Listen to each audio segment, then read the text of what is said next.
this is Ken. Just a quick message here at the start of the show to let you know that we are continuing with our plan to release podcasts weekly. This one just took a little bit longer to edit. As you'll probably hear, there's a few kind of weird artifacts in the show. I've tried my hardest to kind of make sense of them. So you'll notice a slightly shorter show this week, about an hour long, which is still pretty good. But we're working on the technical problems, and we're actually recording another episode today. So you're probably going to get another episode pretty quickly within the next few days. So you get double CCN for your money in 1 week. That's never happened before, as far as I know. But yeah, just to let you know, this isn't a pod fade or whatever it is you guys like to call it.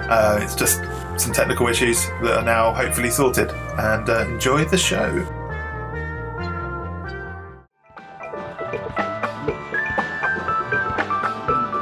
What a charming prospect!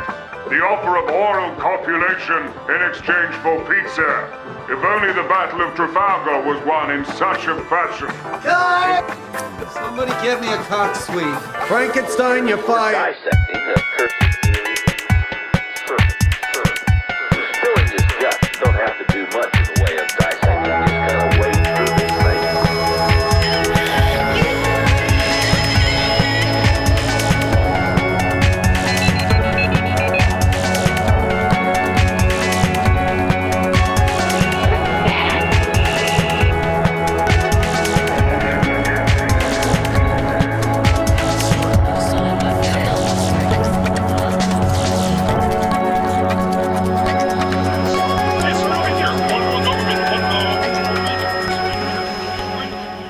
Hello, and welcome to episode 57 of the Coincidence Control Network. I'm your host, Joe Nolan. Joining us this week, as always, the wonderful and mysterious Ken Eakins. How are you, Ken? I'm wonderful and mysterious. I don't know why I just described you that way. Ken, actually, we just had some major technical difficulties, and Ken MacGyvered that shit and got us on the air. So we're glad to be back here doing our first program since the new year. How's your new year been going, Ken? Yeah, it's good so far. Well, it was great. It started off really well. I screwed up my back and then lost my job. So wicked beginning to the new year. But yeah. Hey, and also joining us this week is our newest far-flung correspondent, Frater Isla. How are you, Frater? Hey, Joe. I'm all right. How's your new year going? So far, so good, I guess. I haven't gotten drunk yet, so. Oh, really? He's been on the wagon. He's got his first chip. He's got his first. Are you trying not to drink? Is that what's going on? No, I'm trying to drink. It's just not been working out, you know. I promise I'll right on it. Sorry. Ken, what's the job that you lost? I was working in a court of law. But yeah, no, actually, it was a blessing in disguise because I fucking hated that job. So it was shit. So I'm quite pleased. I'm going to start doing a film course in a few weeks. So oh, there you go. I'm going to do that part time and get another job and move house. That's the plan. That sounds good. Did you were you doing like a video thing for the court, or was it something else? No, it was just temping, well, between other jobs kind of thing. But yeah, it was. I heard that. It was, got to make money, man. Got to keep that coming in. Yeah. But if you want to make a lot of money, maybe you should just start like a really sleazy porn magazine. Yeah. Definitely. Yeah. Actually, I don't think that'll work anymore because people don't really need magazines anymore. But we should bring let's go ahead and get into our first little. Why don't you tell us a little bit? Go ahead. See if you can get a grant. See if you can get a grant. What are you going to call it? What should you call your porno magazine? I'm going to make it scatological and call it Shitting Now. Oh, no. That's pretty good. Right where you are shitting now. Yeah. It's perfect. I smell success. Yeah, that sounds great. Just for the Kim Monahan fan club, he is attempting to come back. I'll give you a quick update before we get into the first story. Kay Monahan is in possession of a new computer. However, he somehow screwed it up already and can't get it to connect to the internet. So we are attempting a DEF CON-like technology IT support over the telephone with him to try and get him online, and he shall be returning, we hope, for the next week's episode of CCN. So keep your fingers crossed if you miss the cat fancier. My lord, so he's just been having trouble with his computer died on him, and he still hasn't been able to get back up and online. Yeah, I think it's a mixture of. I'm sure he'll explain, and you'll have to put up with him whinging. But yeah, I'm sure he'll explain. I told him we slagged him off loads in the last few episodes, so he's gonna probably come back punching, I imagine. We should give him like 10 minutes and like 50 feet. Okay, so I guess you want me to talk about the death of an American hero, Mr. Al Goldstein. Many people probably wouldn't see him as a hero, but for me personally, he is a hero. Goldstein kind of created the ultimate sleazy fanzine, almost, you could call it, a magazine called Screw Magazine. Back in, I believe it was the 70s, early 70s. And yeah, basically kind of made a name for himself as a kind of a no-holds-barred bit of a bastard, but in a kind of good way. It's kind of hard to explain. He's like super sleazy political commentator, but at the same time wondered if he was actually really a political commentator or if he was just truly sleazy and just didn't give a shit about his sleaziness. Screw Magazine. Have you ever seen an issue of Screw Magazine before, Joe? I don't know if I've actually seen that magazine like in real life or anything, but I've been like aware of it, as a title, and I've been aware of him just as a personality, kind of like, almost, if you can believe it, sort of like a louder, ruder Larry Flint. Yeah, or a kind of like like Hugh Hefner's dirty cousin kind of thing. Yeah, I like the manifesto of Screw Magazine was: we promise never to ink out a pubic hair or chalk out an organ. We will apologise for nothing. We will uncover the entire world of sex. We will be the Consumer Reports of sex. That's amazing. There's a great quote in this article, which is linked on citynow.co.uk from the New York Times. It says, Hefner did it with taste. Goldstein's contribution is to be utterly tasteless. It's kind of like he's kind of like an infantile kind of Hugh Hefner kind of character, but yeah. But I mean, it was the kind of excess that he sort of made a lot of money basically and started just printing like just tons of different magazines. I remember when this happened.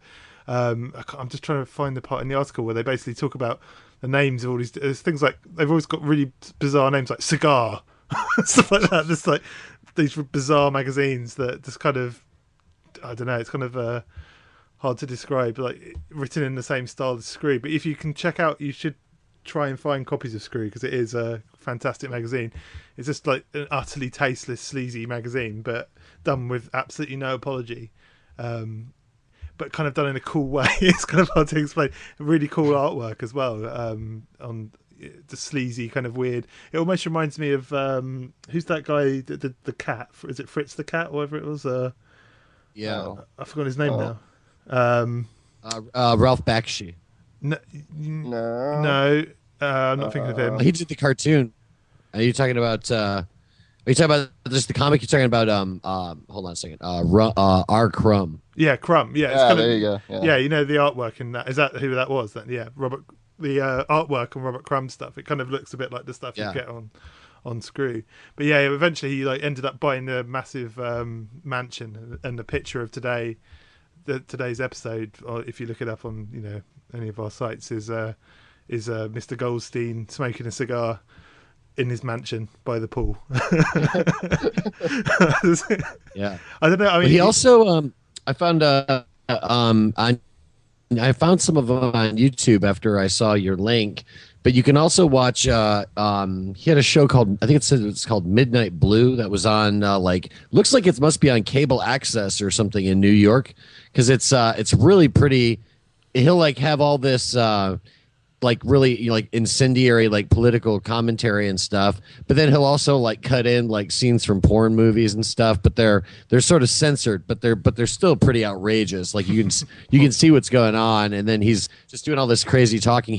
There's one where he's doing kind of like an editorial because at that time Roseanne Barr had gotten in trouble with like a gay lesbian pride group because she'd used the word faggot, right? And then he basically says, you can, it basically, like, if you don't, literally, here's what he's saying. These aren't my words, okay? But this is his words. If you don't like being called a faggot, quit sucking other guys' dicks, right?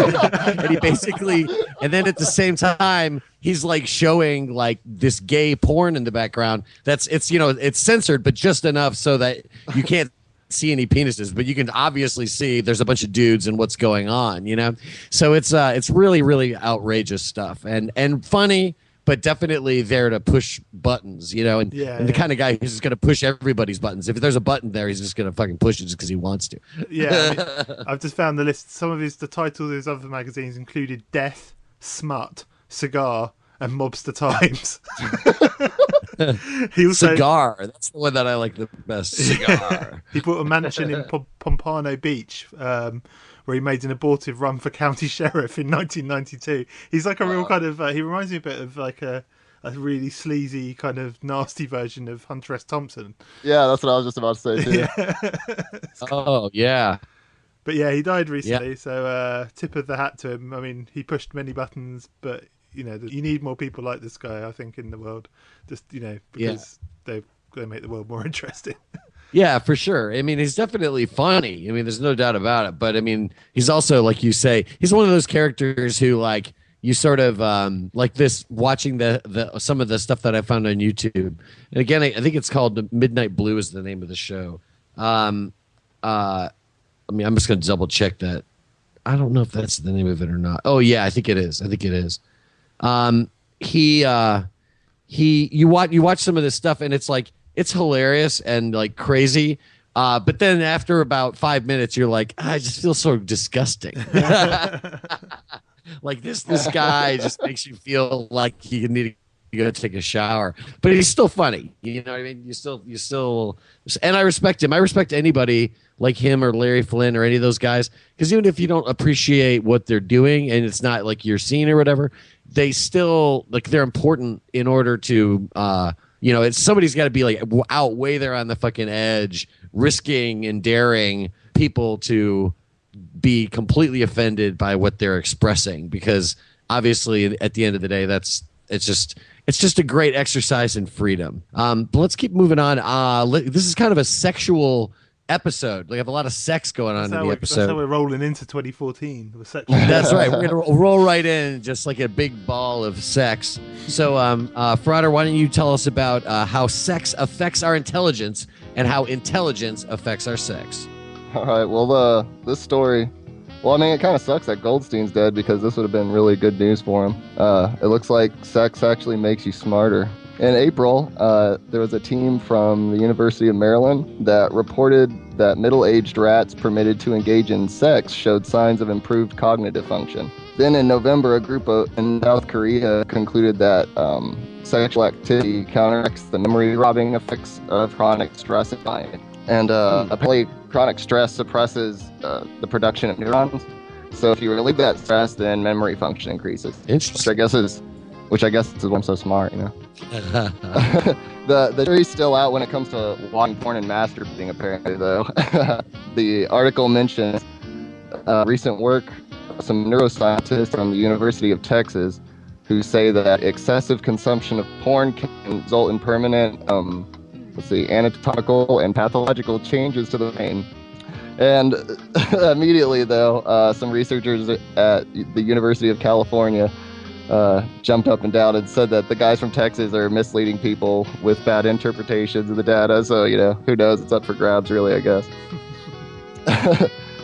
It's interesting that the guys from Texas would say that, and the guys from California would say, that's wrong. Exactly right, yeah. Texas, that's bad. It's going to hurt your brain. Who's got more to lose, I guess.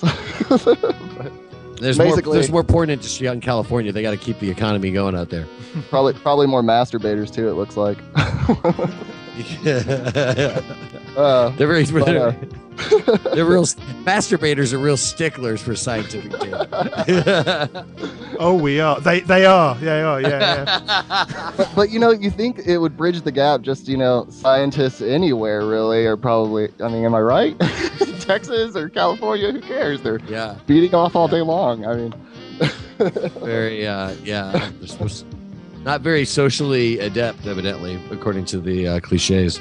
Well, they are spending lots of time in labs figuring out why porno is ruining your life. So, anyway, right. So basically they've proven that sex makes you smarter, but the article goes on to say that being smarter probably does not get you sex. On the other hand, there's a 2012 by researchers at the University of Pennsylvania that found that teens who have high working memory usually wait longer to lose their virginity. And then, but there was a more recent study that used same-sex twins, and it concluded that it probably had less to do with IQ and more to do with achievement in school. So there's another one that's up for grabs, I guess. There was a psychologist. So what does that mean? Oh, I'm sorry. What? What do you mean by what do you mean by achievement in school? Like I don't understand. So if you it's less about IQ and more about like if you're somebody that makes good grades, you know. So if you make good grades, you don't get make good grades, you won't get laid. Making good grades seems to imply that you're not going to get laid. Yeah, that's what the data looks. Isn't that just basically proving that nerds don't get laid? That's what data's pointing. But I bet you anything. I'm gonna make another prediction as a scientist. Okay, right. So this is me as a scientist. I'm masturbating right now. Okay, so okay. So, but here's the thing. I think right. that maybe like teenage geeks, okay, or high achieving students. Maybe those kids get laid later. But I bet you those same kids end up with greater earning potential, and they end up getting laid more. You know, that's not. I'm connecting money to sex. That sounds a lot like something a nerd would say, though. That's the thing. While he wasn't getting laid. That's what they tell themselves. That's how they sleep at night. Yeah. Just wait till my earning potential ripens. Let me put my scientist hat on here for a second. So you're saying that sex makes you smarter, but the smarter you are, the less sex you get. So that it's like Icarus flying too close to the sun. If you have too much sex, eventually you'll get no sex.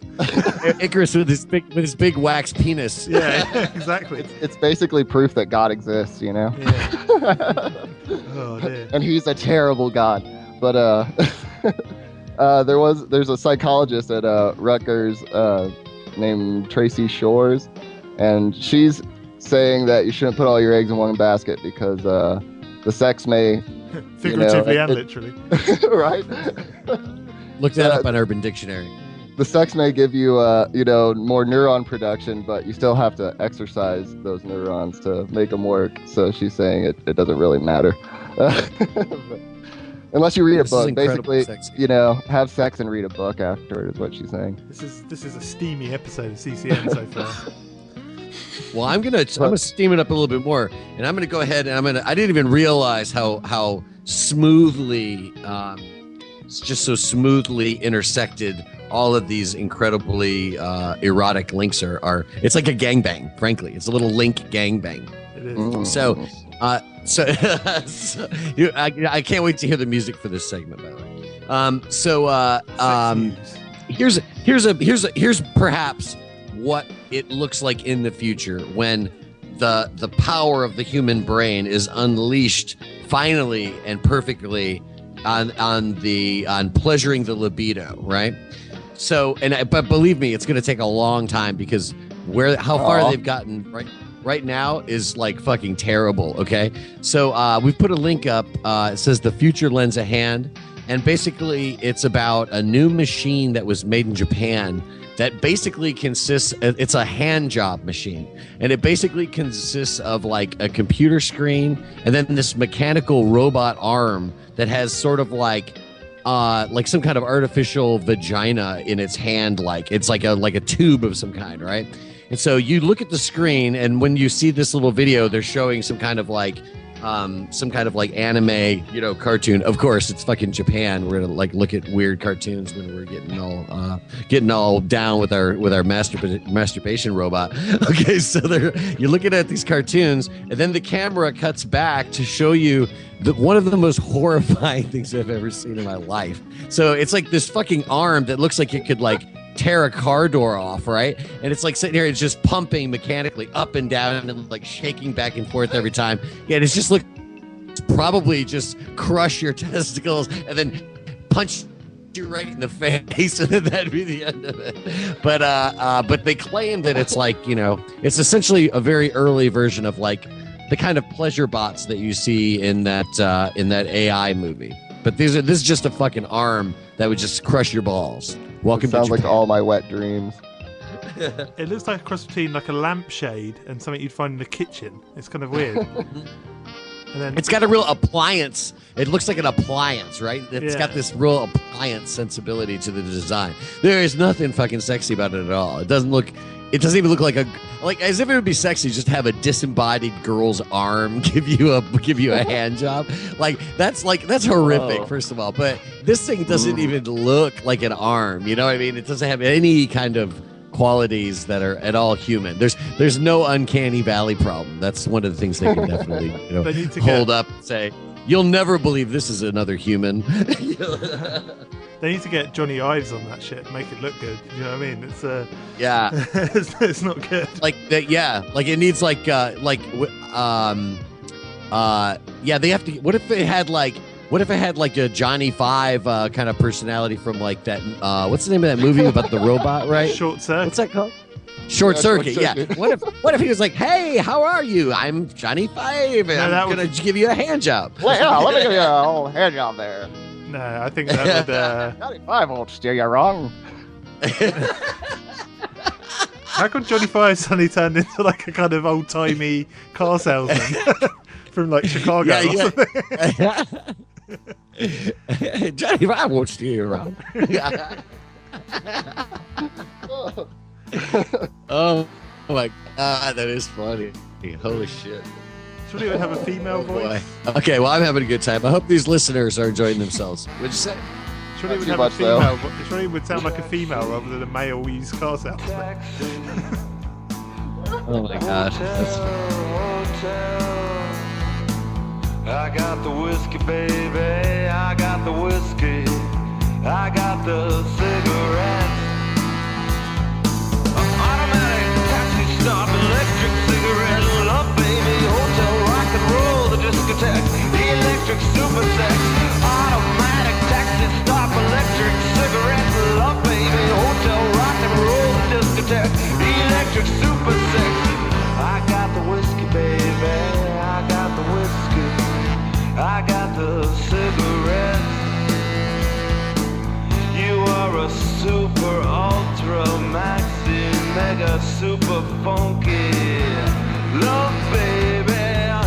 Oh, I need the superstar. I need a candy bar. Automatic taxi stop, electric cigarette, love, baby. Hotel, rock and roll, the discotheque, the electric super sex. Automatic taxi stop, electric cigarette, love, baby. Hotel, rock and roll, the discotheque, the electric super sex. You want a super ultra maxi funky American love, baby. Love, baby.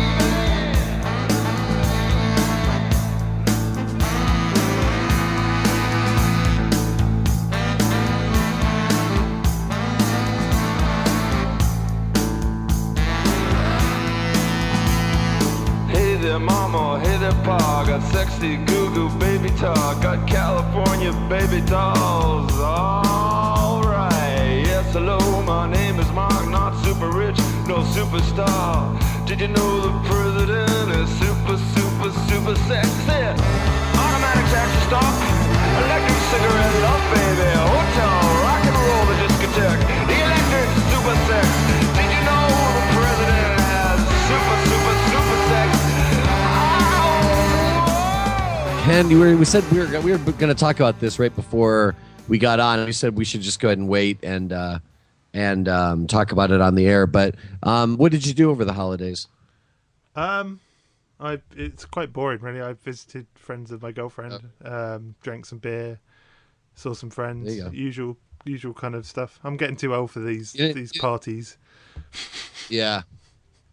I went to Michigan for a week, and with my girlfriend and I went to Michigan for a week, and then she's from Kentucky. We had a brief trip to Kentucky after we got back to Tennessee. But You eat some yes, fried yeah, same chicken? old stuff. Saw my friends. No, we didn't have any fried chicken. we had pizza, but we didn't have any fried chicken. Kentucky Fried Pizza. Kentucky Fried Pizza, yeah, definitely. Everybody looks like that up there, by the way. Everybody, all the Everyone men looks like have the little Colonel, white even the beards. women. Yeah, little bow ties, little string ties, right? And they all sound like Isla's what's it called, Johnny Five impression. They all sound like yeah. How chicken boys? Oh wait, that's like totally different again. Like a very different one. I'm terrible at impressions, I guess.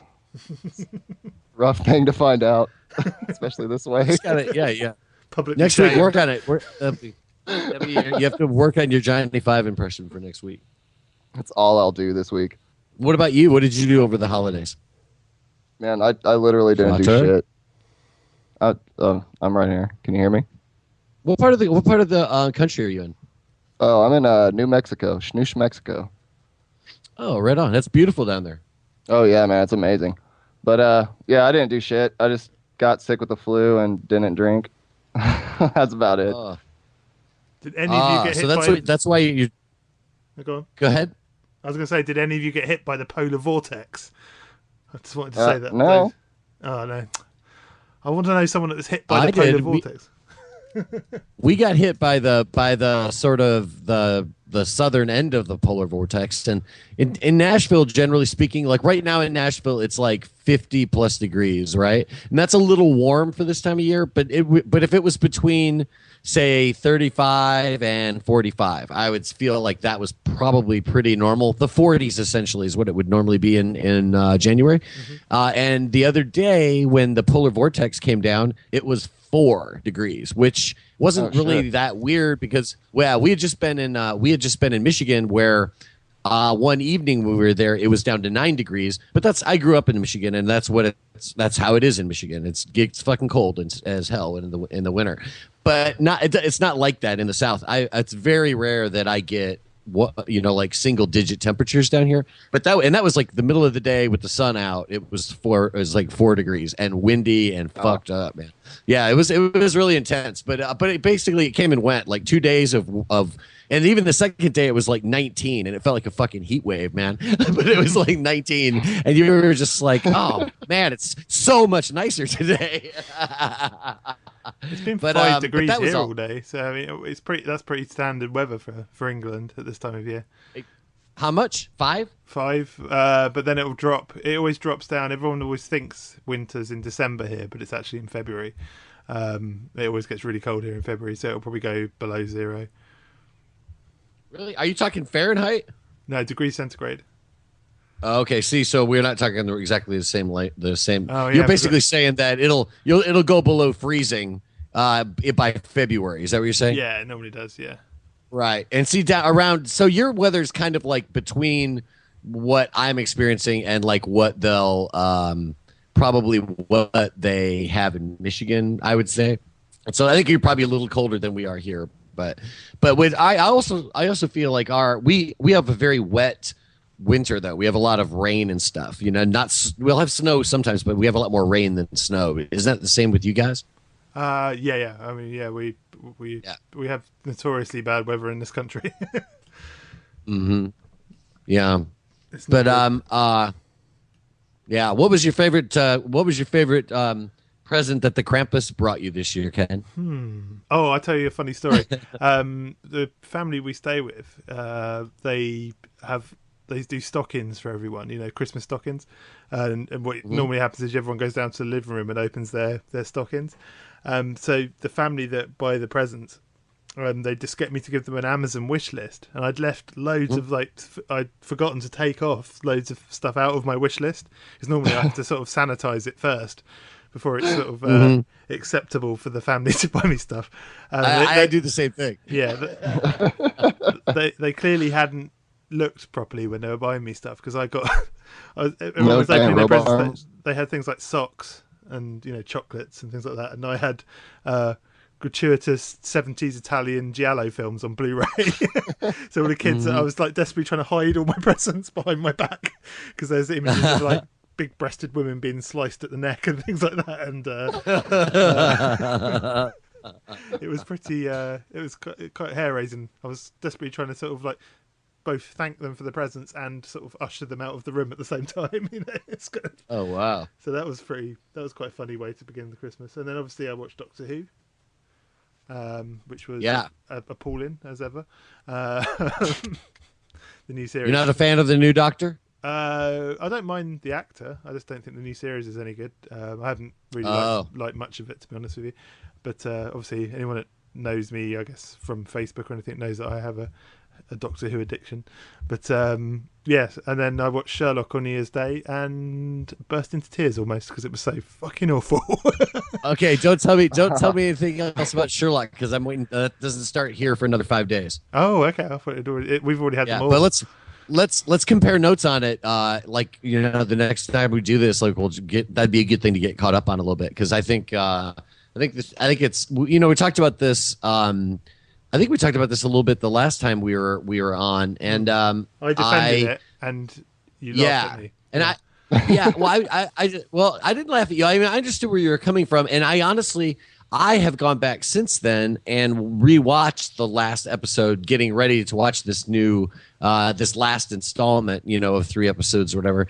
And I realized that at the end of the second season, you're not sure how it happened, but the very last thing you see is that Sherlock is alive and well and standing there watching Watson leave the graveyard, and then that's the end of it. And I was like, oh fuck yeah, he's already alive. I know he's alive. I'm not waiting to find out, but I just forgotten about that because it's just been a while. I mean, it probably been a year since I'd seen that episode, but I'm anxious to see it. I like those guys. I like, generally speaking, even the shows I haven't enjoyed that much in the first 2 seasons, I still enjoy them enough to want to see more. You know what I mean? So all I'll say is they have redeeming qualities. But if what I was hoping for was for it to go back to the first season and be a standard, you know, just case solving kind of fodder, but it's not.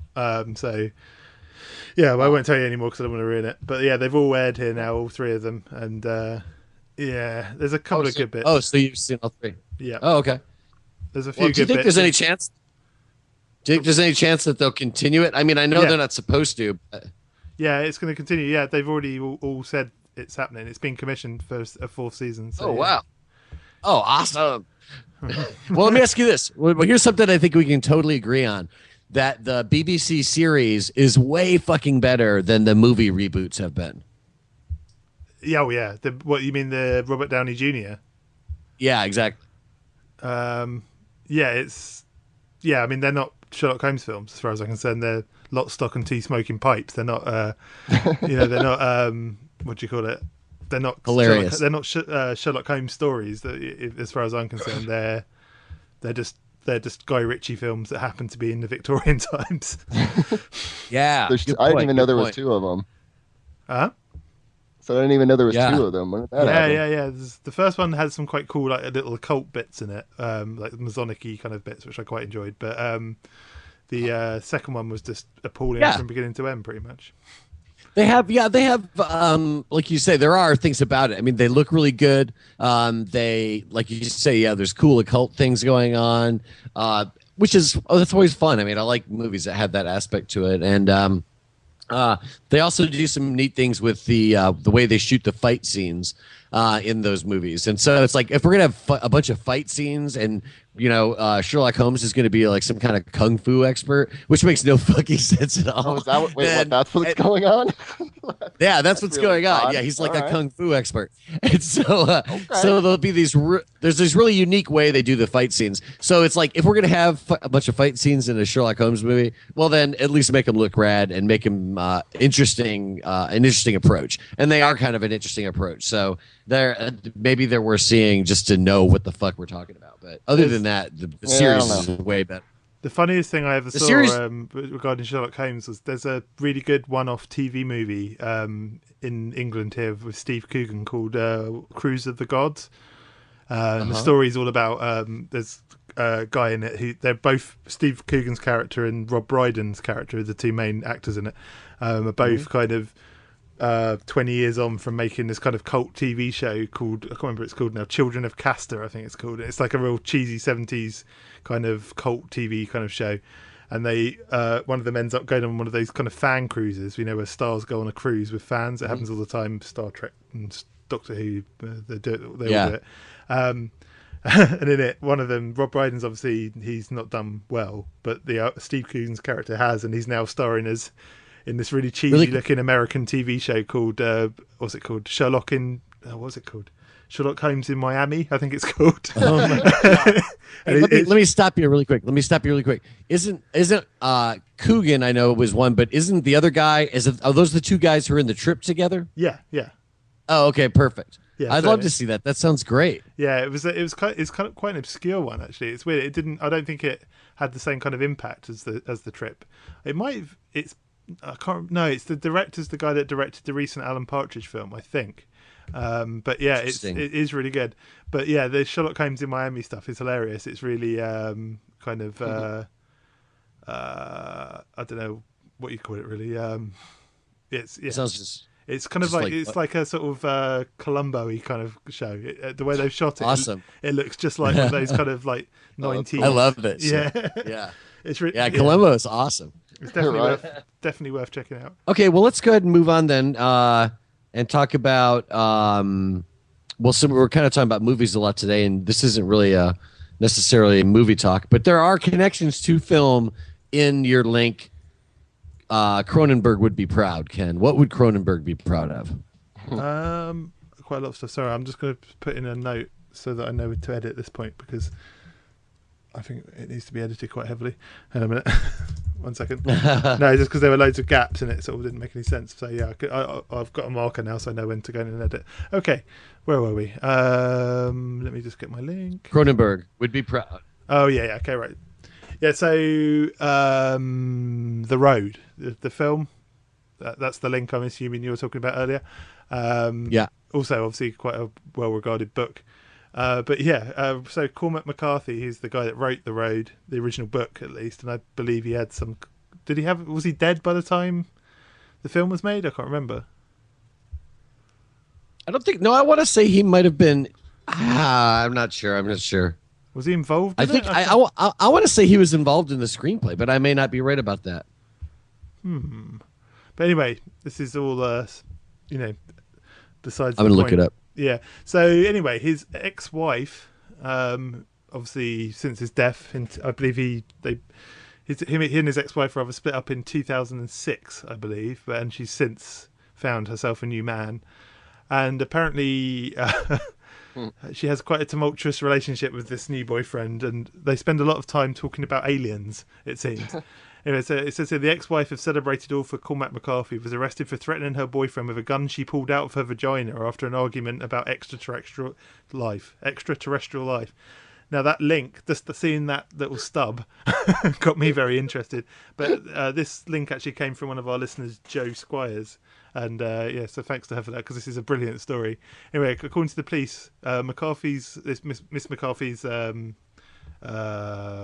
McCarthy's, obviously ex-wife, Miss McCarthy's boyfriend, who has not been named, said the couple was been arguing about space aliens when she ran out of the house, but then returned, went to her bedroom and changed into her lingerie before performing a sex act with the gun. She's then said to... That's fucking... I love that sentence. Yeah. She's then said to have said, "Who is crazy, you or me?" before taking the gun and pointing at his head. The boyfriend then snatched the gun off her, fearing she was about to pull the trigger, and hid the gun in a toilet, apparently. So this is a brilliant story. I love this. It's I don't know, there's not really a lot to say about it. It was just a story worth mentioning, I think. Right. But so apparently talking about aliens, it's just, I don't know. Discuss.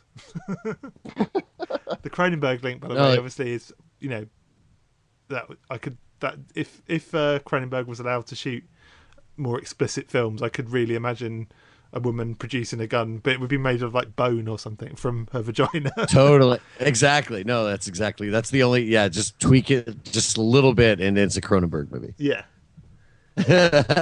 What is the film? There's a Cronenberg film where someone makes a gun out of a fish, isn't there? Is it Existence? Yeah. I want to say that's Existence. Yeah, I think he's working in a fish factory, isn't he? And then all these sort of parts of a gun come from. He sort of starts finding all the parts of a gun. Yeah. That's awesome, by the way. Like he just slowly starts putting this thing together. That's that movie's I didn't see that movie for years after it came out, but when I finally watched it, I really enjoyed it. It was actually quite a good one for him. I need to give it another go because I'm a huge fan of the early Cronenberg stuff, but that was where I felt he started to dip a bit. But I need to give it another watch. I haven't watched it in a while. But Cronenberg, I mean, God, anyone that listens to the show or is interested in anything on the sites we post this on should watch Cronenberg films because they're messed up. They're really good, especially Naked Lunch. Yeah, no doubt. Naked Lunch is, that's just sitting now fodder if ever there was one. But Naked Lunch is amazing, and I also really like his remake of The Fly. Oh yeah, that's good as well. Yeah, The Fly's good, and also, I mean, God, all his films are good. Videodrome's a work of genius as far as I'm concerned. Yeah, Scanners is brilliant. The Brood's brilliant. I love totally. Oh, right. I got to see The Brood. There was the little art house theater that we have here in Nashville. Did I want to say it was like a Shocktober kind of thing one year, where every weekend they played, like a vintage American horror film. They may have even thrown a Hammer film in there or something. But that would be a Canadian horror film to you, sir. Yeah, I think those movies are funded here, aren't they? I don't know. I think The Brood's actually Canadian. I think you might be right because that's actually really that's kind of like one of his really early features, right? Yeah, I don't know if it's the first one, but it's really early. He did 2 kind of self-funded films, I think, and then did one other film. I think Rabid came out before The Brood, and then those are great titles, by the way. I mean, that's the first sign. The great thing about Cronenberg is all his films kind of have this kind of cold scientific edge to them, which I really like. Like especially like Videodrome, The Brood. They always have these kind of he always uses these really stark brutalist buildings and kind of like modernist buildings. I just love Cronenberg's one of my favorite directors, probably my joint first favorite director actually, along with David Lynch. I love everything about him. But yeah, I mean they're just such great concepts and really good. The Brood, tell me, The Brood is awesome, isn't it? The Oliver Reed character in it's fantastic, I think.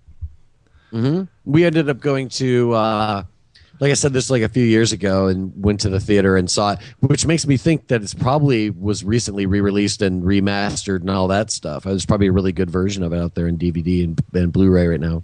Yeah. Oh, yeah. I mean, we recently reviewed it on ScreenDwellers.com, the Blu-ray release of The Brood. Oh, you did? Okay, well, that's great. Yeah, people should go check that out. I need to get to that site again soon and catch up on what I've been missing. See, and I'm preoccupied with 2 things right now. Number one, Cormac McCarthy is alive and well and 80 years old, living in Providence, Rhode Island. Okay, so he's not dead. Oh, okay. But he did not write the screenplay for The Road. He was somehow involved in it, obviously. Oh, okay. But I mean, at least it's his book, so he must have at least been involved enough to say, yeah, go ahead and do it.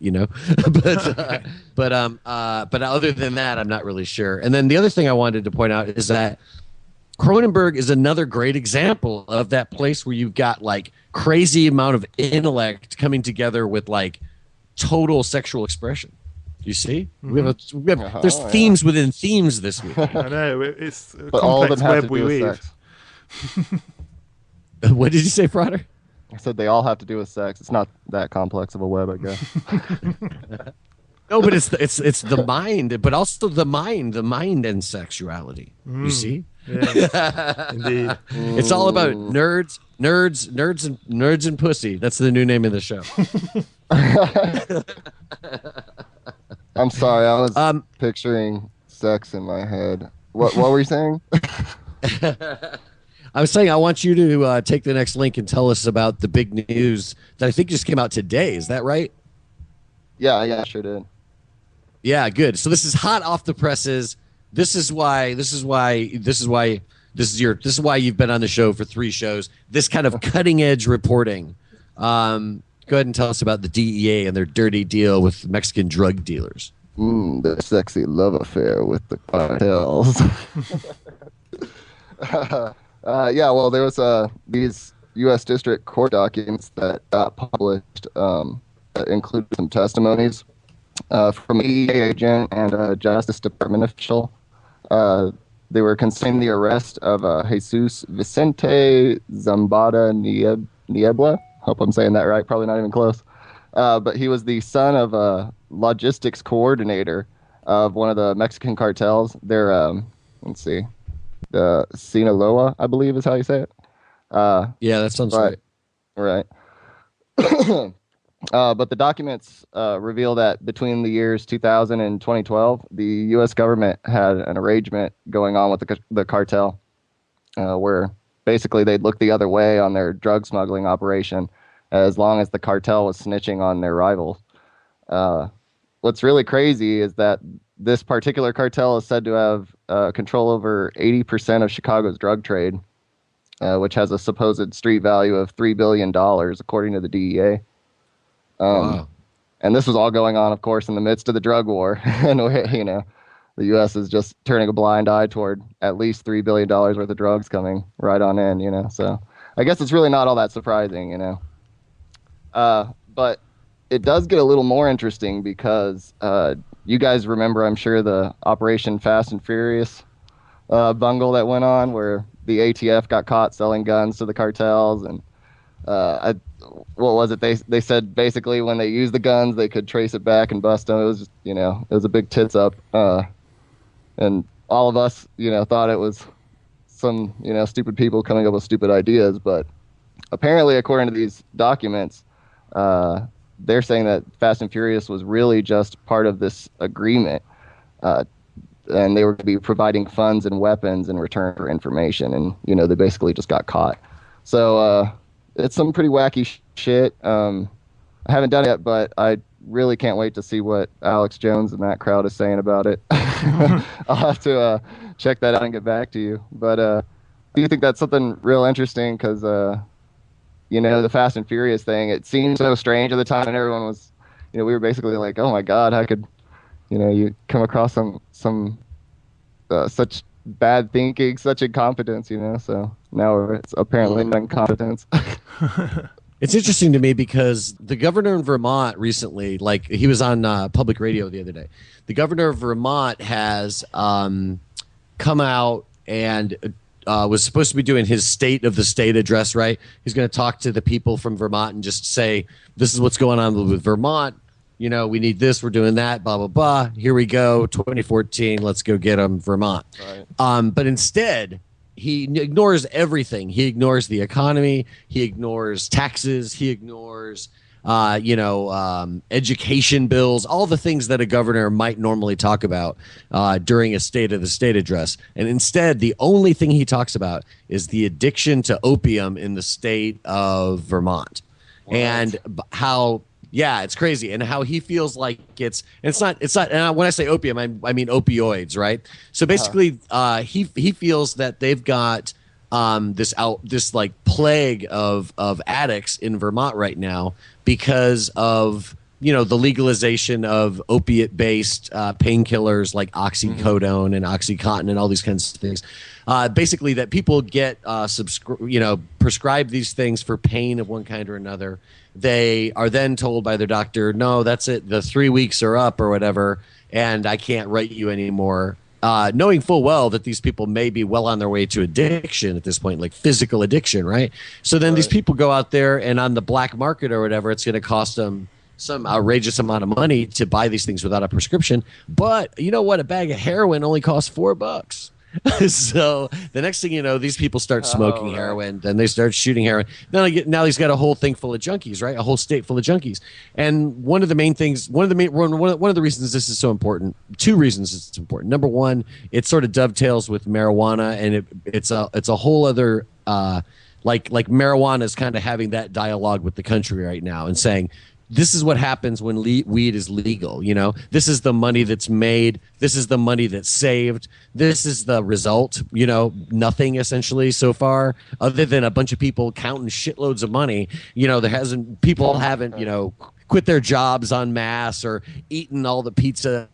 You know, it's just, you know, everything's fine. You know, it's the big scary idea of marijuana, you know, freely available is being shown to be ridiculous, and everybody's having to come to terms in reality with the idea that if you don't start selling weed in your state, you're going to be way the fuck behind on the boom industry of the new age.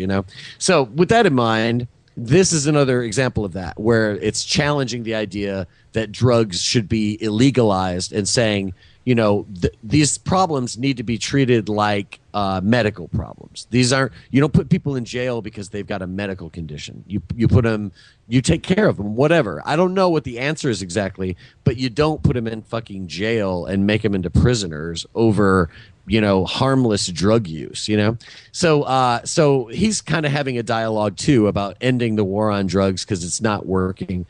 And also bringing up the dangers of these prescription drugs. And that will lead to an even bigger dialogue about the dangers of prescription drugs in general, which is really what people are doing nowadays. People aren't smoking weed; they're doing prescription drugs. So so anyway, but there's a really interesting thing going on with that as well, and also it's interesting to think about the fact that when we went to Afghanistan, the Taliban had effectively stomped out all opium farming in Afghanistan. Yeah. We get over there, the next thing you know, there's tons of opiates available and everywhere. And suddenly, right after we're involved in a major war at a place for a decade, all of a sudden we find out that, oh man, there's shitloads of fucking heroin and opioid drugs on the streets of America. Well, do you remember come on, really? Do you remember the video of Geraldo, and it's like showing the troops that are going around the opium, that are protecting the opium field because they don't want to destabilize the area. Do you remember that? Yeah, and there's tons of research about the idea that during that there's this thing in Southeast Asia called the Golden Triangle, which is this area where you can just grow the hell out of opium, right? And like during the same thing happened during the Vietnam War. All these guys come back home addicted. All of a sudden, there's drugs available all over the streets in America. And I can't necessarily prove anything, but this report that you're reading really does show us how this collusion at a fucking massive scale will happen between the cops and the robbers, as it were. You know what I mean? And all of a sudden it's like we're being told that we're spending all this money doing one thing when it turns out that they're busy doing another. You know what I mean? And those are the bad guys, and it's really terrible down there. And it's like, well, we're kind of there with them in a way, Yeah, right. It's a little crazy. But Ken, did you have anything to add to that? No. I think you covered it all. He's too busy shooting up right now. I'm looking at porn. Yeah, exactly. Ken's nodding off. Ken's nodding off at the mic. I think maybe that's a good place to actually stop it for the week. How do you feel about that? Yeah, that's good. We should be back. Okay, because we. Hello. Yep. Hello. Yeah, there we are. Ken, we're here. Can you hear us? Yeah. Yeah. Oh, I don't think Joe can hear me. I can hear you. Okay. I thought bad about him. Yeah, go ahead, Ken. You were going to say something. Yeah, I was going to say we'll be back to normal next week because obviously we're missing the Kim quite badly with his witty insights and so forth. But because I know I've got an abnormal amount of emails about it. So don't worry ye not, listeners. We have an incoming Kim. It's just a case of the usual gremlins and the machines and things like that. And hopefully I won't. Yeah.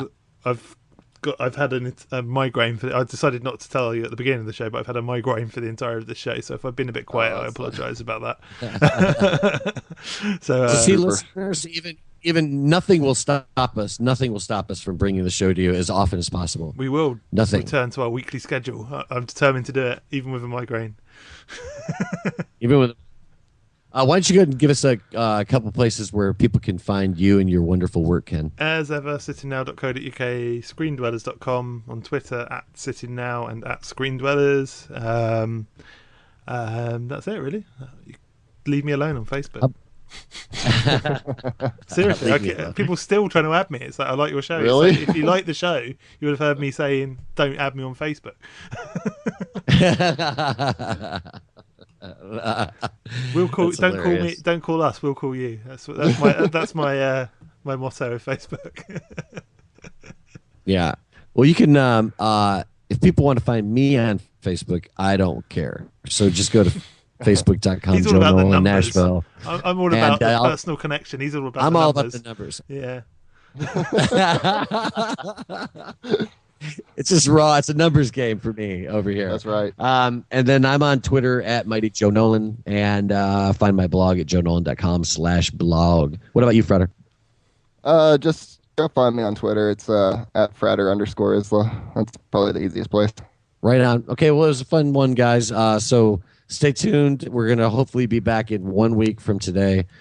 Give us a second to get going after taking a break over the new year. I hope everybody's having a good new year, and we will be back at full strength next week, I think. Wish us good luck. Goodbye.